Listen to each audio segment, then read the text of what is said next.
এই যে একটা সাংঘাতিক ধরনের জাতীয় স্বার্থের প্রশ্ন, সেখানে ঐক্য থাকাটা খুব জরুরি। পৃথিবীর বেশিরভাগ দেশে কিন্তু এই জিনিসটা আছে।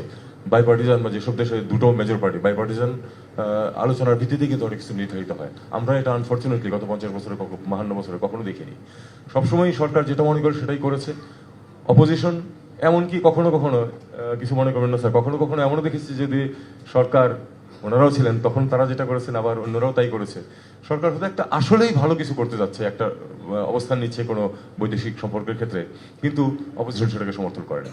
এটা যেন একেবারে প্যাথোলজিক্যাল ছিল যে অপোজিশন সরকারের কোনো কিছুই মানবে না, আর সরকারও অপোজিশনের কোনো কিছুই মানবে না। তো এই অবস্থা থেকে আমাদের বেরিয়ে আসতে হবে। আমাদের আসলে একটা ব্রড একটা ঐক্যমত লাগবে যে দেশের স্বার্থ যেখানে জড়িত সেখানে আলোচনা হবে দুই পক্ষের মাঝেই, একতরফাভাবে কিছু করা হবে না। এক, দুই, যদি আসলেই যেখানে স্বার্থ আছে সেখানে দুই পক্ষই ঐক্যমত পোষণ করবে এবং দেশের স্বার্থটাকে বড় করে দেখবে। আগামীতে যে সরকার আসতে যাচ্ছে,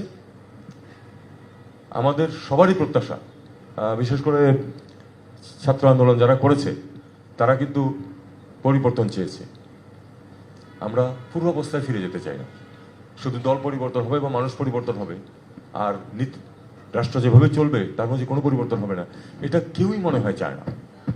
এবং আমি আশা করবো যে যারা আগামী দিনে, আমরা তো খুব অল্প দিনের জন্য আছি, আগামী দিনে যারা নির্বাচিত হয়ে আসবেন তারা যেন এই জিনিসটাকে মনে রাখেন, মানুষের যে